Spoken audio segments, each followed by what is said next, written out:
Olá, boa noite, seja bem-vindo a mais um programa Estúdio TH+, de final de semana. Muito obrigado pela sua audiência. Você que está com a gente aqui na TV TH+, muito obrigado mesmo. E você que nos acompanha também através da rede social. O programa de hoje vai discutir o momento econômico, não só brasileiro, como também vamos dar uma passada aqui com os nossos convidados no período e momento econômico mundial. O nosso programa é Riscos, hoje o tema Riscos e Oportunidades no Ambiente Econômico do Brasil e também mundial. Nossos convidados, à minha direita está aqui o Nelson Rocha Augusto, está aqui de azul, o Nelson Rocha Augusto, que é presidente e membro do Conselho de Administração do Banco Ribeirão Preto. Obrigado, Nelson, pela tua vinda aqui, prazer em te receber. Boa noite, é um prazer e uma honra estar aqui com você, com o José Rita, para a gente bater um papo sobre a economia mundial, particularmente a brasileira e a da nossa região. Vamos ver se a gente consegue cobrir tudo isso. Obrigado. Zé, o Zé já é habituê aqui da casa, obrigado pela presença também e vamos nessa, discutir esse momento econômico. Obrigado pelo convite, César, boa noite a todos. Uma grande honra estar aqui ao lado do Nelson, uma pessoa que eu admiro bastante também. Tenho certeza que a gente vai se esforçar para poder contribuir com a formação de opinião de quem nos acompanha. Maravilha, senhores. Experiência, ambos têm assim, A gente já sabe da experiência dos dois, currículos enormes. Agora, senhores, nós estamos atravessando um momento difícil, não só político, como econômico e econômico-político. Nós temos esse fio da meada, vai demorar muito tempo, porque, se eu tiver errado de misturar política com economia, os senhores me corrijam, mas é um momento difícil do Brasil pela economia e também pela política? Nelson. César, você não está nem um pouco errado, muito pelo contrário. Tá? Inclusive, a gente chama isso de economia política, porque é a política que dá, na verdade, o norte de qual é a política econômica a ser implementada e que traz consequências para todo mundo. Então, assim, um pouquinho técnico, mas vamos explicar isso com detalhes. E, dando uma resposta bastante objetiva aí à sua pergunta, vai demorar bastante. Vamos explicar por quê. Primeiro, um overview rápido na questão do panorama internacional. Você tem clareza total de qual é a política econômica e como é que está a estabilidade de representação do próprio regime político na China, que tem uma participação da economia mundial importante, é o segundo maior PIB do mundo e é o maior comprador de produtos brasileiros e o maior parceiro comercial do Brasil. Para que o nosso ouvinte tenha claro dos números disso, no ano passado o Brasil exportou um pouquinho mais de 100 bilhões de dólares só para a China, dos mais diversos tipos de produto, embora muito mais commodities, alimentos, etc. e tal. Petróleo, minério de ferro, alimentos e assim sucessivamente. Ali é estável. Nós não estamos falando bem ou mal, aqui nós estamos analisando as coisas. É estável porque você tem um presidente que é longevo, que pelo próprio regime político de lá ele pode se perpetuar e aquilo funciona desta forma.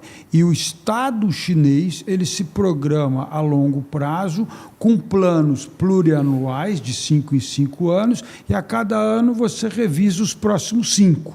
E eles se planejam crescer 5% ao ano, etc. Então, o que nós estamos falando na prática? Eles resolveram, já há algum tempo atrás, fazer a transição energética e climática, incorporar muita tecnologia nos produtos deles, ficarem extremamente competitivos também nesses produtos de incorporação tecnológica. Por exemplo, automóveis elétricos não tem para ninguém. O chinês ganha no mundo inteiro, de qualquer país do mundo. As telecomunicações, a parte de celulares, de infraestrutura para telecomunicações, toda a parte de transportes, os trens chineses dão show em tudo, de alta velocidade, etc., e assim sucessivamente. Então, é uma vertente tecnológica de alta produtividade, de alta capacidade de competição com o resto do mundo. Isso é estável e vai continuar assim, e eles têm ganho espaço cada vez mais.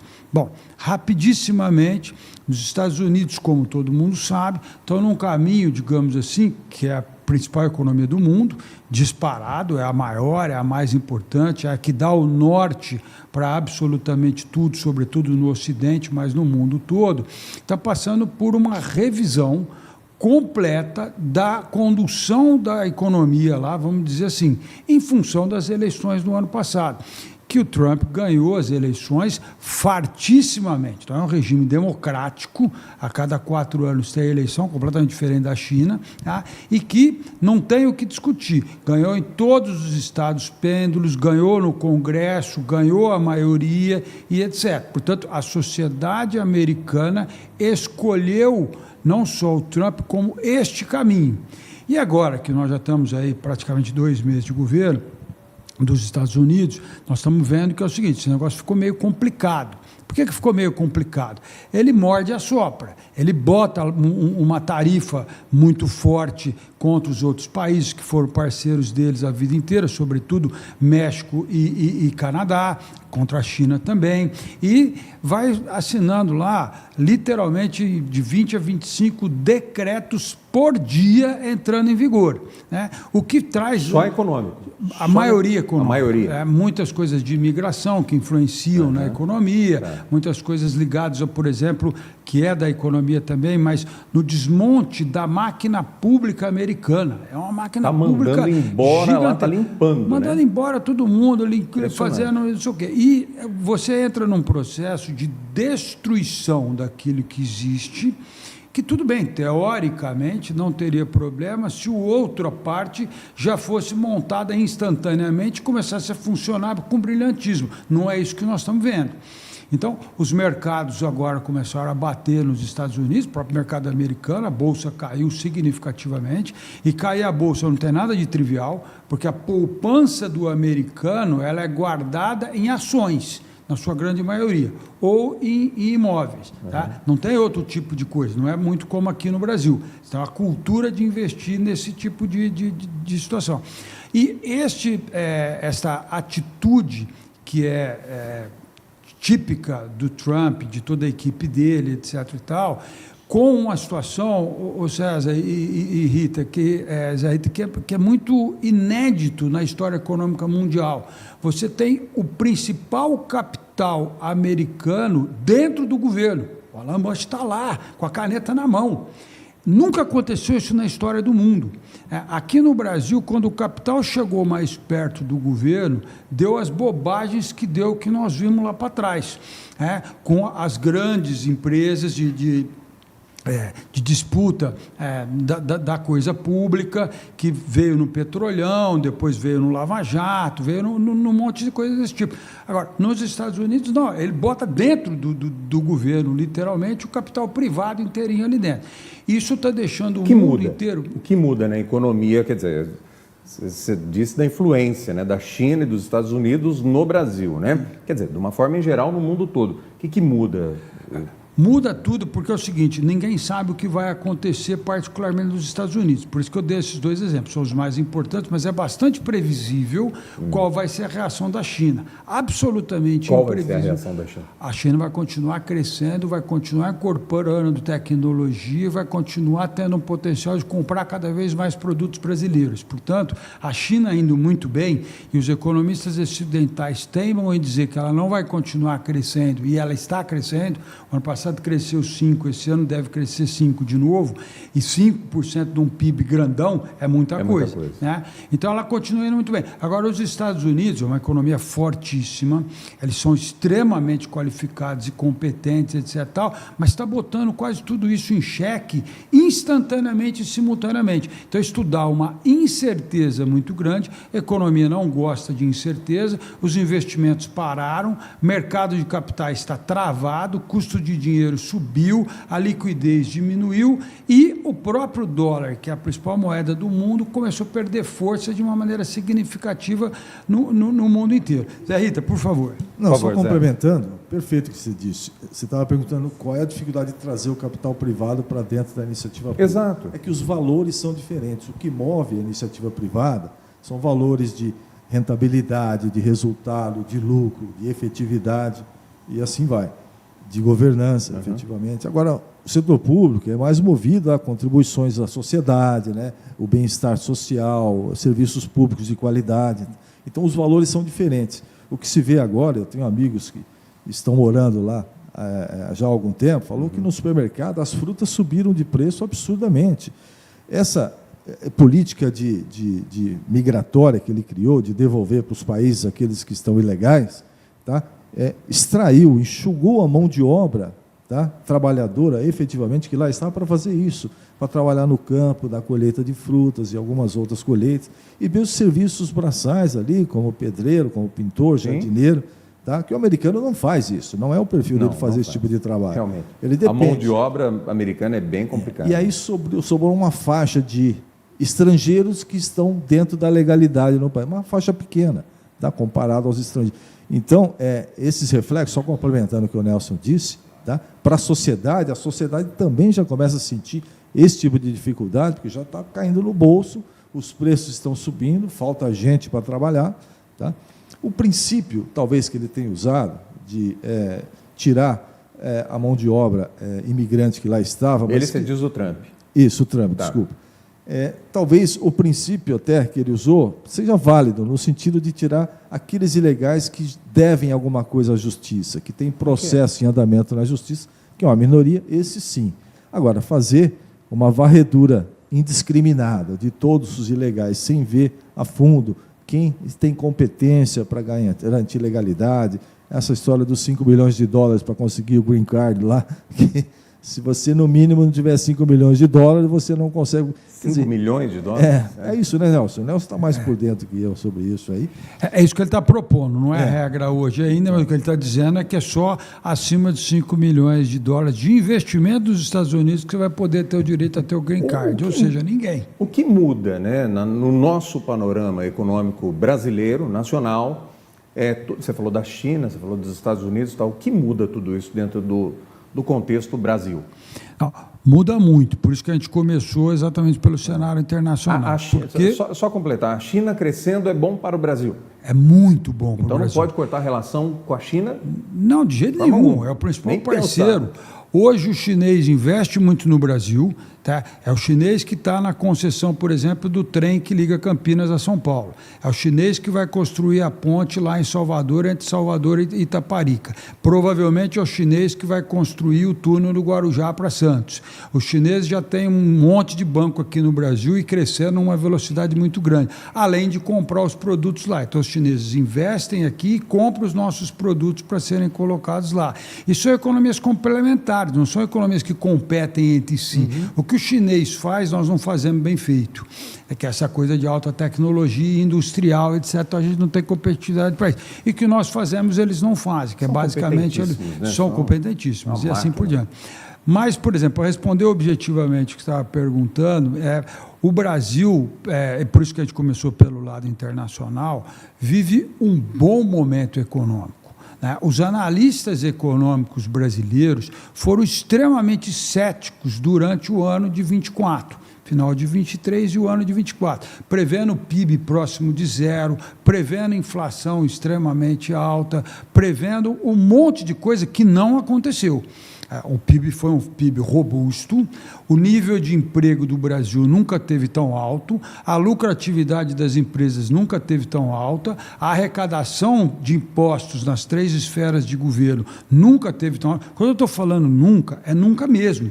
Pegando a série, não é força de expressão, você pega a série desses dados econômicos, você vê que ele está realmente tudo isso muito, muito elevado. Então a economia brasileira vive um bom momento. O governo vai mal, isso é outra história, a gente pode abordar isso daqui a pouquinho. Mas a economia, o lado real, não, ela vai bem. E as coisas são separáveis. Porque se o governo fosse melhor, a economia brasileira poderia ir muito melhor do que vai. E mais longevo o ciclo positivo que a gente tem. Como o governo vai mal, ele vai atrapalhando e a economia vai, digamos assim, um pouco pior do que poderia ir, com perspectivas de médio e longo prazo ruins. Agora, o cenário internacional, ele é um cenário internacional que era bastante positivo para o Brasil. Tanto é que estava ajudando a impulsionar as nossas exportações, etc. e tal. Com essa guinada forte que está acontecendo nos Estados Unidos e uma série de problemas na Europa, fim de um ciclo político na Europa, tá? Em que está tendo eleições nos principais países, acabou de ter eleições na Alemanha, que não compôs o gabinete ainda, vai ter uma eleição complicada na França, já teve eleição na Itália e provavelmente vai ter problema de gabinete de novo, ter a guerra, que não acaba nunca. E etc. Então, assim, o mundo estava ficando um pouco mais complexo, o Brasil precisava melhorar muito, que é o que nós estamos falando, que aí depende bastante do governo, de fazer efetivamente a lição de casa, para que a gente pudesse continuar deslanchando. O mundo começou a ficar mais complicado, cada vez mais, por conta das guerras e por conta da mudança da política econômica dos Estados Unidos, que é, em última essência, fechar-se para si mesmo. Quando eles dizem o seguinte, vamos fazer a América boa de novo, que é o discurso do Trump, na verdade, vamos dizer o seguinte, dane-se o mundo, eu só vou olhar para o americano. Eu quero que o mundo se lasque. Esse é o pensamento dele, É o pensamento dele, literalmente. Só que ele põe em prática. Radical, porque a caneta de um presidente americano, de qualquer presidente, ela é muito importante, muito poderosa. Apesar disso. E está pondo em prática. Então, isso para o Brasil é complicado. Então, nós vamos ter, sem dúvida nenhuma, um período pelo cenário internacional bem mais complexo. O preço das commodities começam a cair, o preço do petróleo já está abaixo de $70, vai cair mais. Por que isso é importantíssimo? Porque o Brasil é grande exportador de petróleo hoje. Aliás, acabou de entrar na OPEP+, diga-se de passagem. Então, o Brasil tem essas características. E assim por diante, né? Mas deixa eu bater bola aqui um pouquinho com o Zé. Só fazer um adendo aqui, porque você deu alguns dados, e é bom a gente deixar bem claro que a gente está gravando esse programa no dia 11 de março, né? Que o Nelson tinha chamado a atenção aqui, olha, avise, né, dessa gravação, porque tudo é muito rápido, né?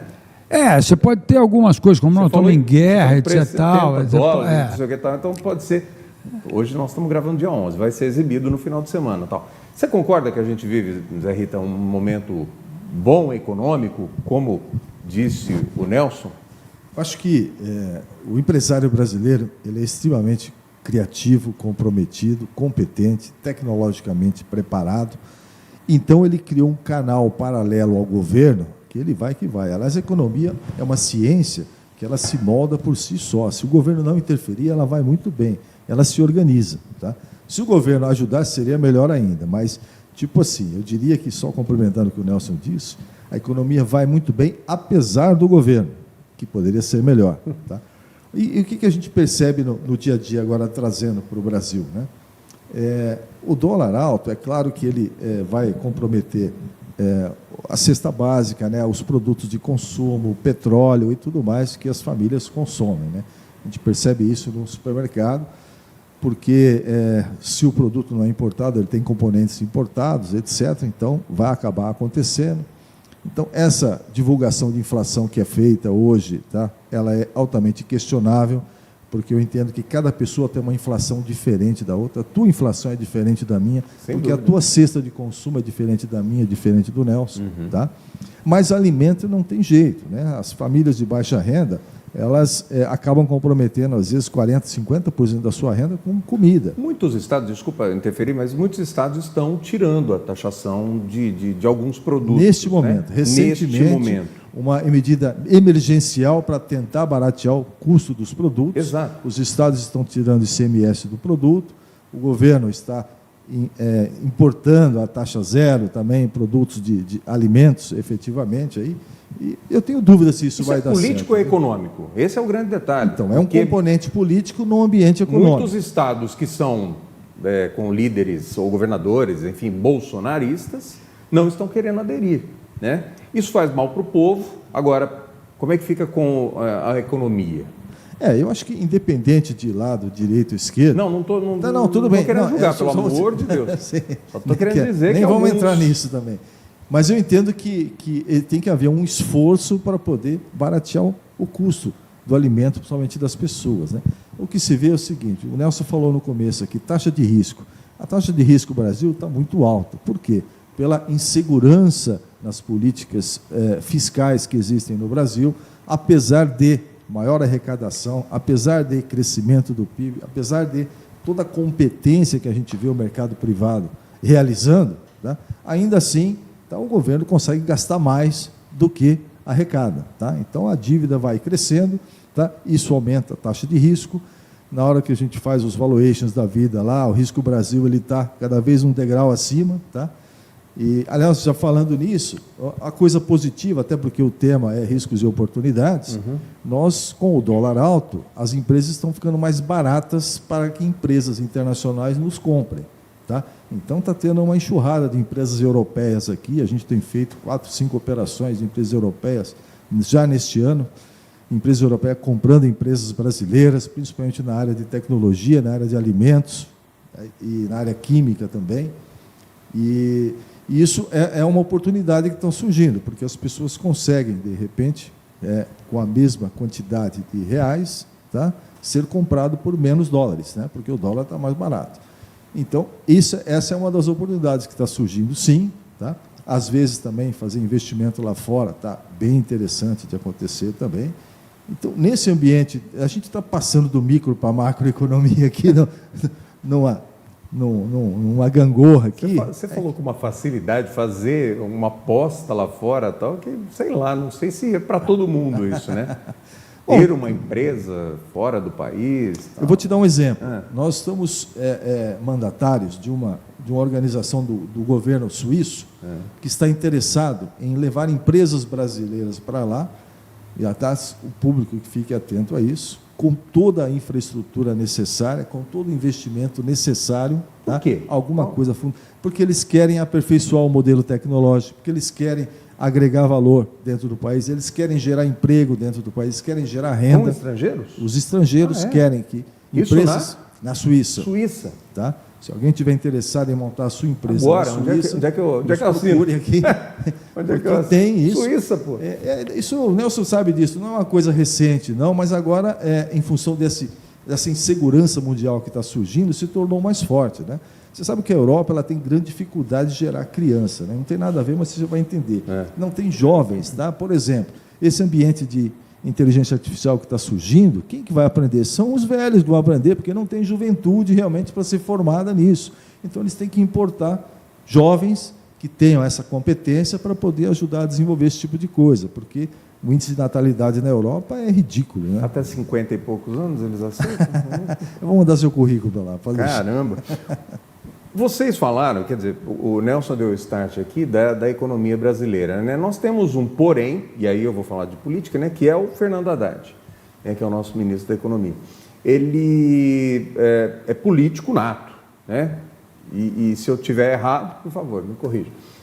Há um risco com o Haddad ou o Ministério, de uma forma geral, a equipe econômica, consegue suplantar tudo isso? Porque o Fernando Haddad, principalmente no começo do governo, ficou bem na corda bamba, agora parece dar uma estabilizada.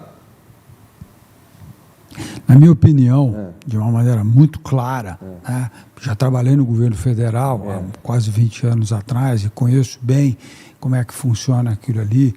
O Fernando Haddad não tem risco para o Brasil absolutamente nenhum. Né? E ele não age, desde que assumiu um cargo desse, como político no sentido que você colocou, César, que você está totalmente correto. Tá? E historicamente não agiu. Não tem procuração nenhuma para defender o Haddad, não quero deixar isso muito claro aqui, entendeu? Mas, por exemplo, o Haddad era prefeito de São Paulo quando subiu a tarifa de ônibus e aconteceu todo o fenômeno político no Brasil do vem para a rua, etc., por causa da subida de 13 centavos a tarifa de ônibus. Sim. E por que ele subiu? Porque ele precisava de ter uma política fiscal para a Prefeitura de São Paulo, que a Prefeitura de São Paulo estava arrombada e não conseguia pagar aquele subsídio para o ônibus. tinha um ônus político gigante para ele subir o ônibus. Ele sabia disso e todo mundo sabia disso. E ele falou, não, eu preciso fazer o ajuste fiscal. Eu não vou conduzir as coisas arrombando as políticas públicas, as contas públicas, desculpa. Para fazer política pública arrombando as contas públicas. Então, tem um histórico de comportamento dentro dessa história. E a sociedade brasileira, porque eles não estavam ainda no mandato, quando acabou as eleições, fez a tal da PEC da transição. Ainda no governo Bolsonaro, outubro, novembro, lá no governo Bolsonaro, com Paulo Guedes, que é meu amigo pessoal e um cara muito competente e tal, sem a menor sombra de dúvida. Tá? E o que era a PEC da transição? Uma autorização para gastar. Por quê? Porque a sociedade brasileira vinha do pós-Covid. E você não podia tirar todos os benefícios sociais instantaneamente. E aí fez esse movimento todo, que foi aprovado pelo Congresso quando não era esse governo ainda. E, inclusive, teve troca no Congresso depois também por conta das próprias eleições. Portanto, essa dicotomia de, olha, é fulano, seja para o bem ou seja para o mal, etc., tal, que a sociedade brasileira gosta de fazer, na grande maioria das vezes não é assim. Mesmo que o Haddad quisesse, na verdade, fazer um monte de bobagens lá, por exemplo, o secretário do Tesouro Nacional, ele responde na pessoa física dele. Então, se ele não cumprir a legislação, ele vai ter problemas de ser processado ali dentro, como todos os cargos que estão ali dentro. Então, são 5, 6 cargos mais importantes dentro do Ministério da Economia, secretário executivo, Ministério da Fazenda, secretário executivo, secretário da Receita Federal, secretário de Política Econômica, secretário e assim por diante. Né? E que essas pessoas têm obrigações, têm funções, não dá para fazer o que quer, mesmo que ele mande. Porque não vai fazer, vai responder na física, no CPF. Então, não é bem assim que as coisas funcionam. Eu tenho uma segurança muito grande na institucionalidade brasileira, porque a gente força a barra, tá? E faz um monte de bobagem como sociedade, só que as instituições brasileiras, na prática, elas funcionam. E eu quero dizer para o nosso ouvinte com muita clareza o seguinte, funciona muito melhor do que qualquer outro país emergente que a gente vai comparar. Olha como funciona a questão no México, na África do Sul, mesmo na China, que é outro regime político. Eu estou falando dos BRICS, que foi cunhado esse termo, porque é os que mais cresceram. A institucionalidade brasileira é disparada a melhor do que todos esses aí. E agora, curtíssimo prazo, óbvio que não vai continuar assim, tenho muita convicção e esperança que não vai continuar assim, nos Estados Unidos as instituições estão em choques, porque boa parte do que o governo americano está fazendo agora vai ser discutido se é constitucional ou não. E aquele país é um país judicializado e que a justiça, na prática, funciona. Então, esperem que nós vamos ver muita confusão no testar das instituições que o Trump está fazendo. Inclusive, acabou de declarar recentissimamente que é o seguinte, ele não vai obedecer o que o Banco Central americano vai fazer, não. Porque o Banco Central quer puxar a taxa de juros para cima ou manter um pouco mais alto, exatamente porque o que ele está fazendo, como o Zé Rita muito bem explicou, dando exemplo, inclusive, dos amigos deles que moram lá nos Estados Unidos, a inflação está subindo no curto prazo. Então, o Banco Central não pode abaixar a taxa de juros. E o governo americano está querendo intervir no Banco Central. Aquilo que, quando acontece no discurso aqui no Brasil, graças a Deus, na prática não acontece mais, mas já aconteceu muito, nós que somos do mercado, somos economistas, que estamos promovendo, a gente fica em cólicas de raiva, né? Porque não deveria funcionar assim. Quando você interfere no Banco Central, você atrapalha muito o país a médio prazo. Pode até ter algum benefício de curtíssimo prazo, quase sempre não tem também. É a miopia de quem não entende do aspecto econômico e aí faz uma política completamente diferente. Enfim, eu estou só explicando aqui para os nossos ouvintes mais longamente, mas é o seguinte, olha, o Brasil funciona bem, apesar de todos os erros. O ponto principal, eu vou passar a bola para o Zé Rita, que ele tocou nisso, ele tem toda a razão do mundo, é que é o seguinte, a gente tem uma dívida interna grande e não tem uma gestão tanto da dívida quanto dos gastos de governo, do jeito que deveria ter. Como foi amplamente divulgado já, o Brasil gasta muito, a parte pública, e mal. Isso atrapalha a sociedade inteira. Custa extremamente caro para nós. É aquilo que a gente chama tecnicamente... Você fala o governo. O governo brasileiro. Mas com mal. a sociedade empurrando. Porque a sociedade também quer o gasto maior. Você vai lá e pede para ele diminuir o imposto do seu setor. O que significa isso? Está aumentando o gasto na prática a partir do momento que você está diminuindo a receita. Você está aumentando o déficit. A sociedade brasileira tem a cultura de pedir tudo para o Estado. Cada vez a gente quer mais coisa para o Estado. Você quer coisas sociais, você quer coisa para o seu setor. Olha a reforma tributária que o Brasil aprovou. É simplesmente 25 anos depois do que isso já está, em média, do que isso já está funcionando. Em mais de 140 países no mundo tem o IVA funcionando. Nós estamos inventando a roda. Aí depois de inventar tudo isso, veio cheio de exceções, que não tem lá fora. O que são essas exceções? Vai fazer a alíquota aqui ficar mais alta. O que são essas exceções? É a sociedade brasileira mamando na teta. Simples assim, não tem como ser diferente. Agora, a gente tem uma situação fiscal ruim, estruturalmente falando, porque a Previdência nossa foi reformada, mas de uma maneira insuficiente, tem os super salários que estão aqui no Brasil. O judiciário brasileiro é disparado o mais caro do mundo como proporção do PIB. Custa um pouco mais de 1,5% do PIB, a média da OCDE é abaixo de 0,5%. Só para o nosso ouvinte ter uma ideia aqui dessa coisa. Então, a gente não quer enfrentar isso. Quem vai falar para o juiz ganhar menos? Ninguém tem coragem de falar para o juiz ganhar menos. Desembargador, etc. Negócio mais complicado. Só que é isso custa caro. Porque o salário dessa gente, segundo o Banco Mundial, não é só que é muito alto para nós, é o mais alto do mundo. Segundo o Banco Mundial, não sou eu que estou falando, o Banco Mundial publicou isso, é uma instituição seríssima que publicou isso. Aí o brasileiro fica perplexo e não discute. Nós vamos discutir o dinheirinho que está dando para o pobre lá. Não pode dar o de Bolsa Família. Falo, gente, me poupe, entendeu? Tem que dar o Bolsa Família focado, só para quem de fato precisa. Mas, você tem que ter esse tipo de instrumento.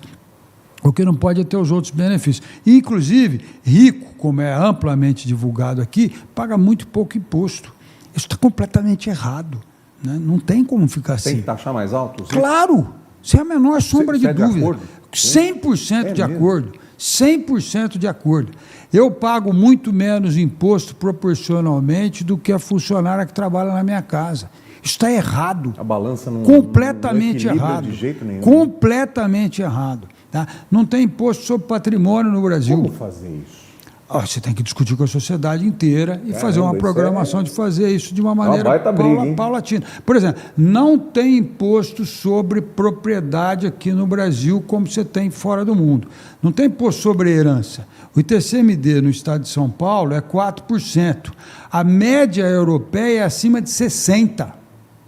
Esse é o dado, você só olhar lá, entra no site e vai. Pega um chat GPT e faz a pergunta para ele que ele vai te dar com as fontes todas de tudo isso. Nosso ouvinte pode e deve fazer isso. Então, assim, tem determinadas coisas que o Brasil não quer discutir. Ele não quer discutir. Por quê? Porque a elite não tem interesse em discutir. Lógico. E eu estou pondo o dedo na ferida aqui. Eu faço parte da elite. Quero deixar claro isso. Sim. Mas está errado. Então, complementando, Nelson, o que você disse... a origem da reforma tributária, o sentimento generalizado que havia é que duas coisas iriam acontecer.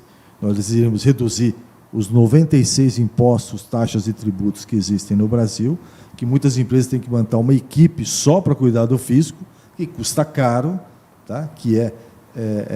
Eles trabalham para o governo, não trabalham para a empresa, só que você paga por isso, tá? E uma alíquota média altíssima, talvez injusta, tá? Porque ela é mais ou menos nivelada onde o governo consegue pegar, que é o trabalhador, que é o CLT, etc. E aí as classes mais afortunadas realmente são beneficiadas de alguma forma. Tá? O que aconteceu na prática da reforma tributária, na minha opinião? Tá? Ela acabou, pegou, sem citar nome, pegou 5 impostos, transformou em 2, mas os outros 90 continuam existindo. Que é o tal do IVA, não é? Efetivamente.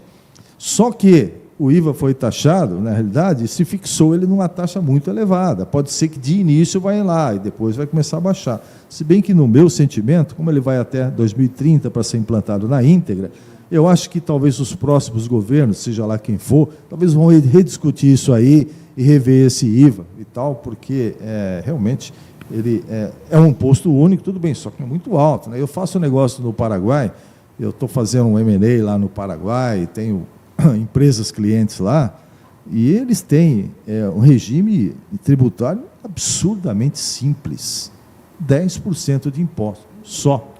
Se você pegar regime de maquila, por exemplo, que você conhece, você importa... Maquila. Você importa a custo zero, tá? E você vai pagar o imposto na venda só sobre a diferença entre o que você comprou e o que você está vendendo. Você vai pagar o imposto só sobre... Absurdamente. O pessoal está pedindo para situar onde é Maquila. Não, Maquila é um regime, não é uma cidade. Fiquei perdido aqui, desculpa. Na realidade, o Paraguai... tem um regime, o pessoal pode pesquisar isso aí, né, pela internet, regime de Maquila, tá, que é um benefício tributário extremamente eficiente que existe por lá. Hoje lá, por exemplo...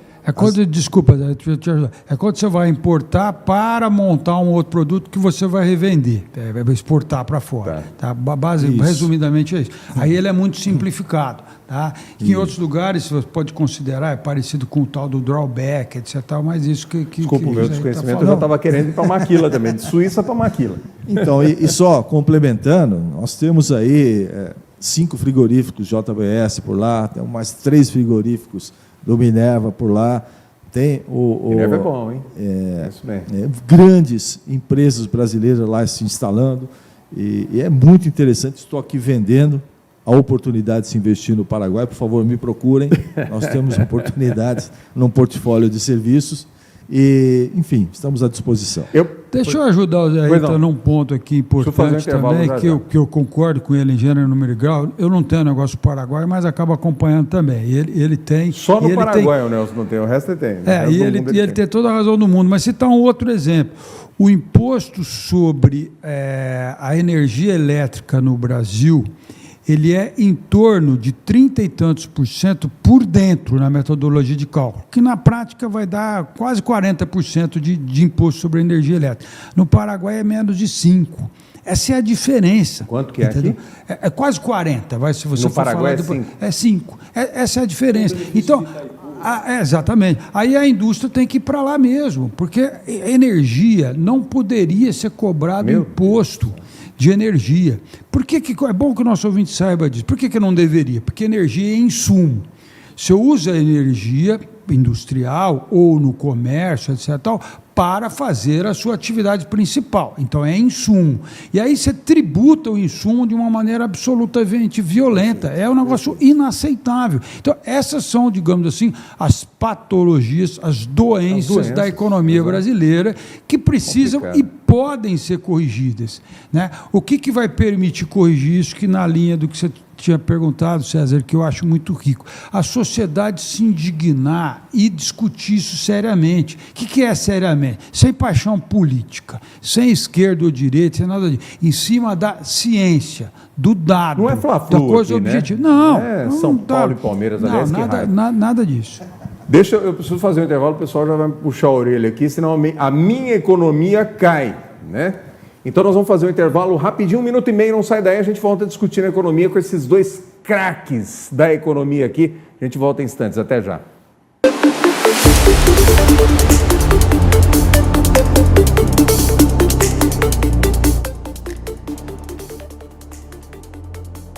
Olá, comerciárias e comerciários. Quero convidá-los para conhecerem o trabalho que o Sim Comerciários realiza em prol de toda a categoria.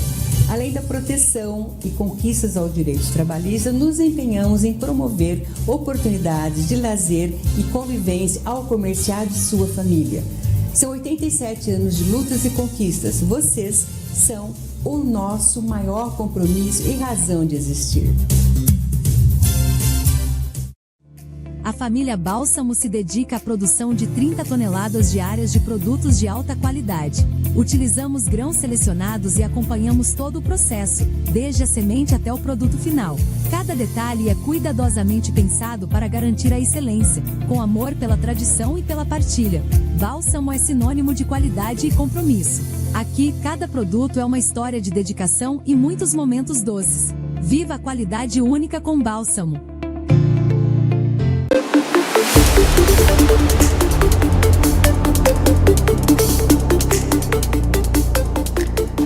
Estúdio TH+, está de volta discutindo hoje a economia do Brasil. Riscos e oportunidades também, por que não, né? Já falamos aqui no primeiro bloco sobre algumas possibilidades. E está aqui comigo o Zé Rita Moreira, que é consultor econômico, e também o Nelson Rocha Augusto, presidente e membro do Conselho de Administração do Banco Ribeirão Preto. Dois assuntos para esse nosso segundo, 19 minutos aí de programa ainda.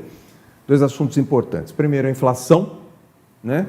E segundo, o crédito. A gente vê o crédito, vou começar pelo crédito, se me permite, a gente vê o crédito, e o Zé Rita, acho que pode, com todo respeito, o Nelson também, mas a gente vê o crescimento do crédito. O brasileiro depende muito do crédito, isso é importante, ajuda, né? A gente vê várias situações, os bancos, de uma forma em geral, tentando equilibrar a economia, ajudando na economia, mas tentando ajudar também o cidadão.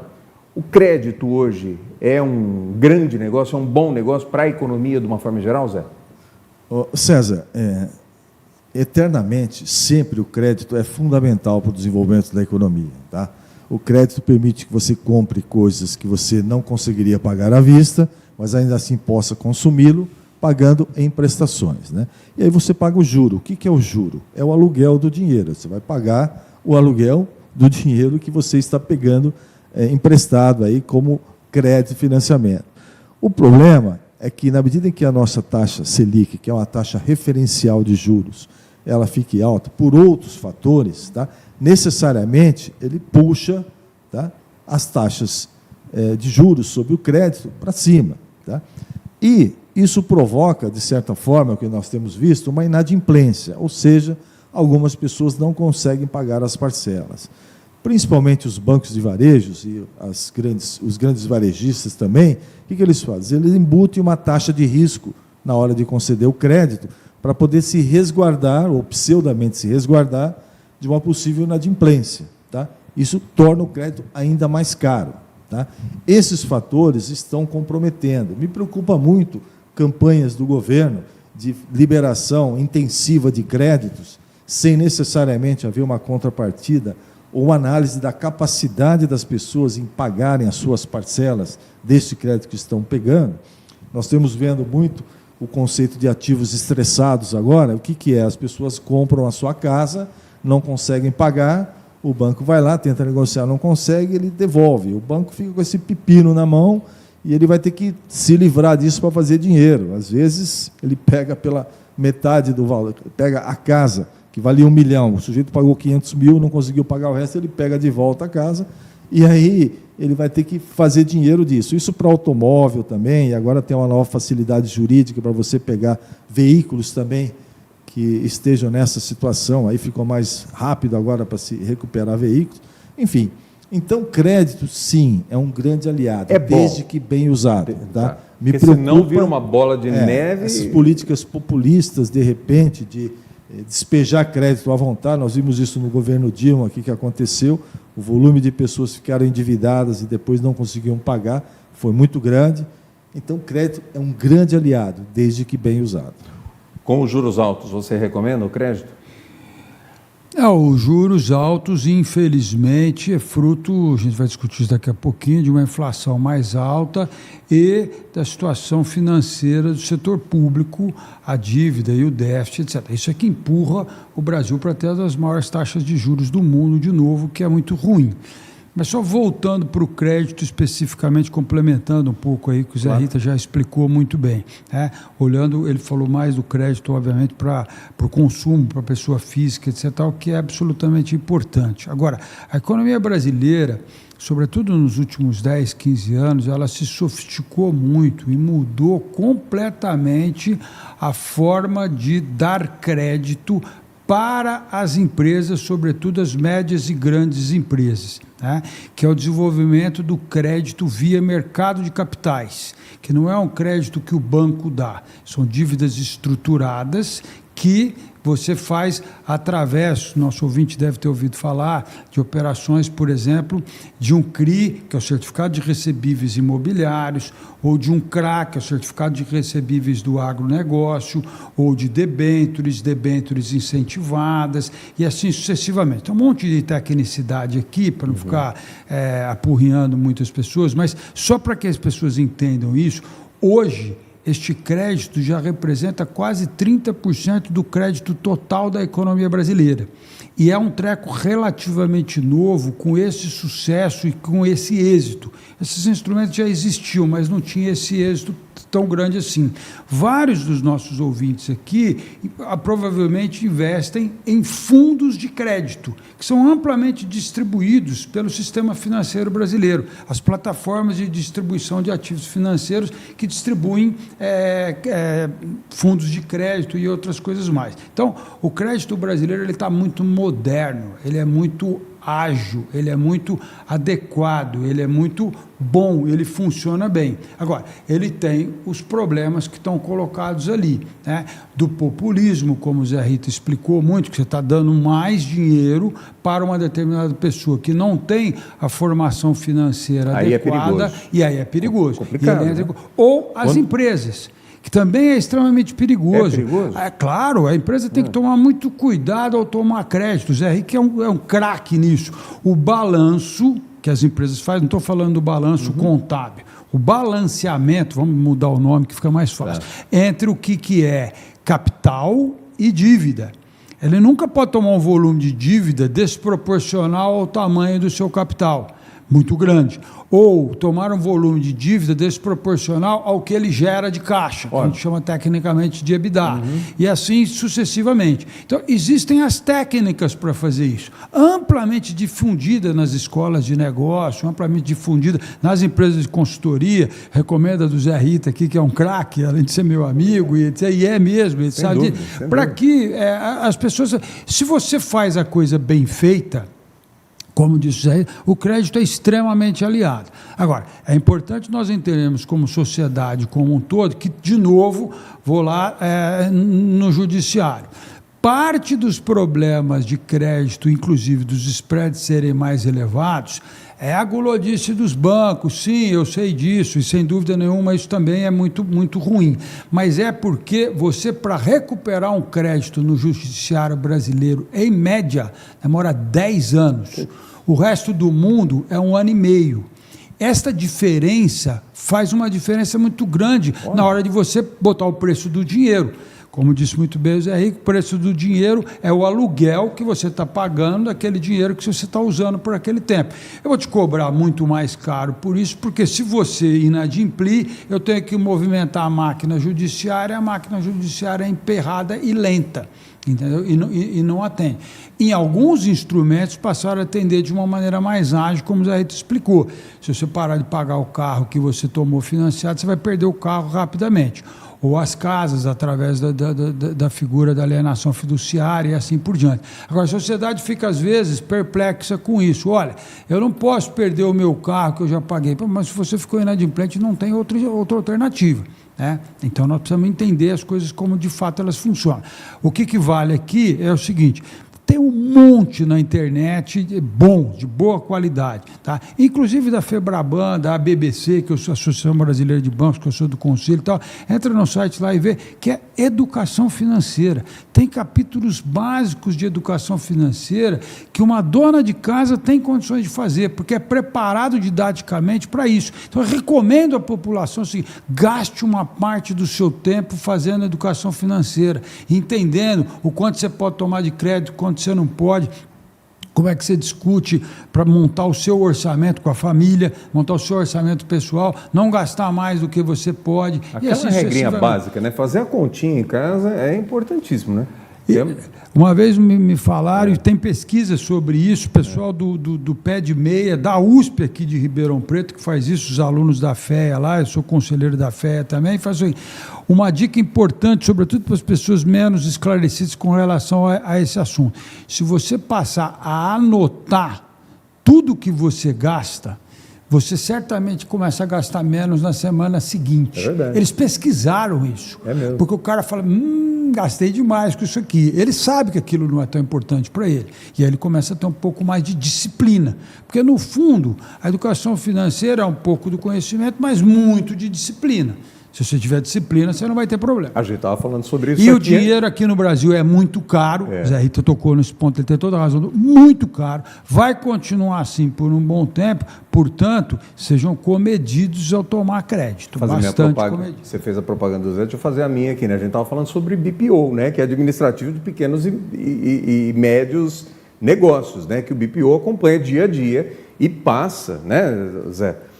A folha do que foi gasto dia a dia, semanal, mensal, tal, para poder fazer o acompanhamento. Fazer minha propaganda aqui, porque senão eu me puxam a orelha em casa, né? Que é administrativo e financeiro de pequenas e médias empresas. Toda ferramenta que venha a contribuir, né? O Nelson sabe bem disso.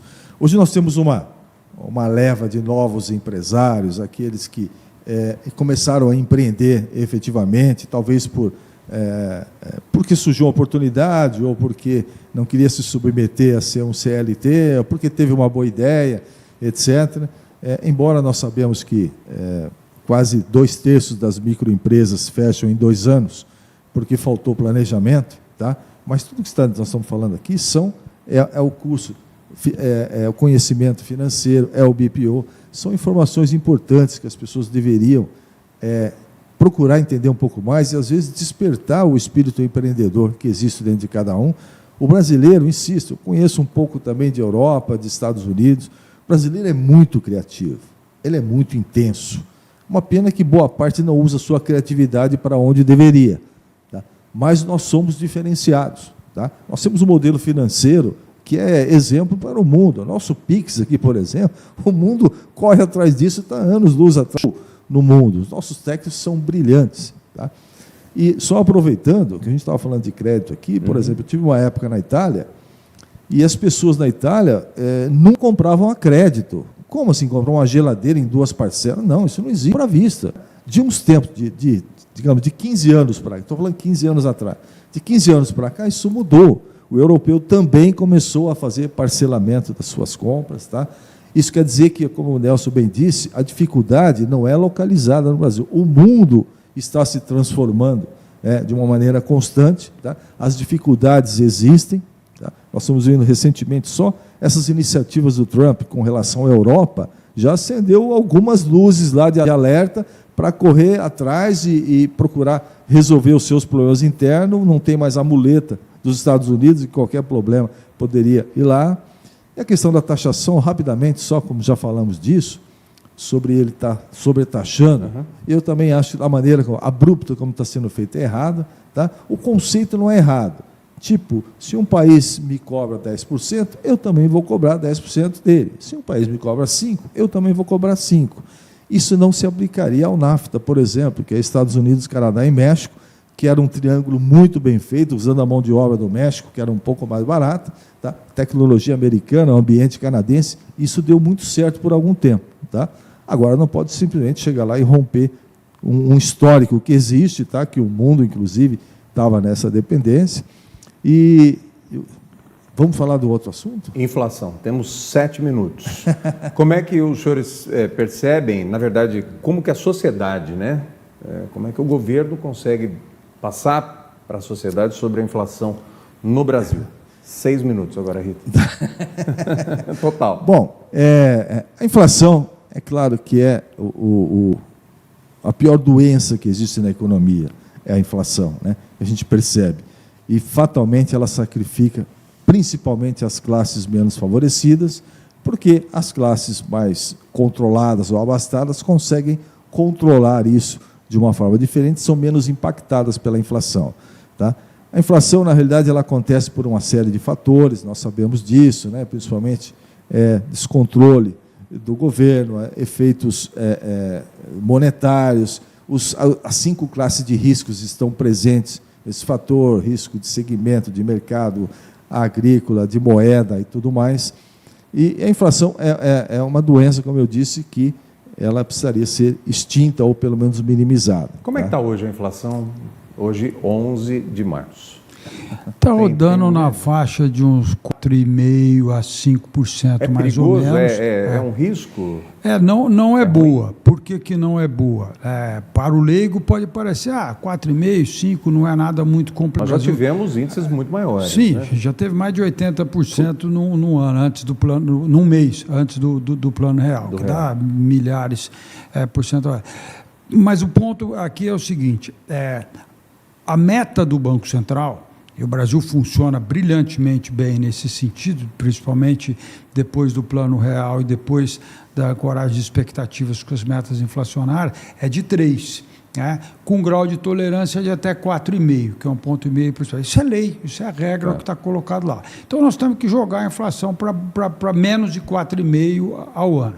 Agora, aqui eu quero dividir com os nossos ouvintes uma boa notícia, que eu divirjo da grande maioria dos meus colegas, dos outros economistas especializados nisso, e nós estamos lá desde 2011, figurando quase que constantemente, nós, o Banco Ribeirão Preto, departamento que eu toco lá, no top 5 do Banco Central, do Prisma, que mede a inflação. Ano passado ficamos em segundo lugar e esse ano estamos brilhantemente bem posicionados. Nível Brasil. Brasil inteiro. São 140 instituições que passam as informações para ter o jogo de expectativa, todos os grandes bancos, todas as consultorias, físicos, né? Sim, todos. Para ter o tal do Focus, que é a referência de inflação, as projeções que tem. Né? E a gente está desde 2011 figurando lá no top 5 quase todo ano. Não é necessariamente todo ano, tem ano que não é a inflação, aí é o câmbio e assim sucessivamente. Ano passado ficamos em segundo lugar. Por que eu estou dizendo isso? Para dar credibilidade, não é para fazer propaganda minha, embora realmente estou fazendo também, ou da minha equipe, né? que ninguém faz nada sozinho. Mas para dizer claramente o seguinte, a grande maioria dos analistas está trabalhando com uma inflação para este ano de 2025, na casa de 5,8, mais ou menos. Alguns falando em 6, outros falando mais em 5,5 e tal. E a gente está com um número sensivelmente mais baixo, um pouquinho abaixo de 4,5, portanto, dentro do grau de tolerância da meta brasileira. Parece pouca diferença, da ordem de 1 ponto percentual, mas não é, porque isso muda muito a taxa de juros e muda muito a forma que o Banco Central vai conduzir. Em 1 minuto, vou explicar por que a gente está pensando diferente dos outros. Primeiro, está sobrando energia no Brasil. Tanto é que o Brasil está agora fornecendo energia para a Argentina, fornecendo energia para o Chile, fornecendo energia para o Paraguai, etc. E tal. 2, o preço do petróleo caiu de uma maneira importante e tem espaço, inclusive, para daqui a pouquinho reduzir o preço da gasolina aqui no Brasil. 3, a taxa de câmbio também caiu.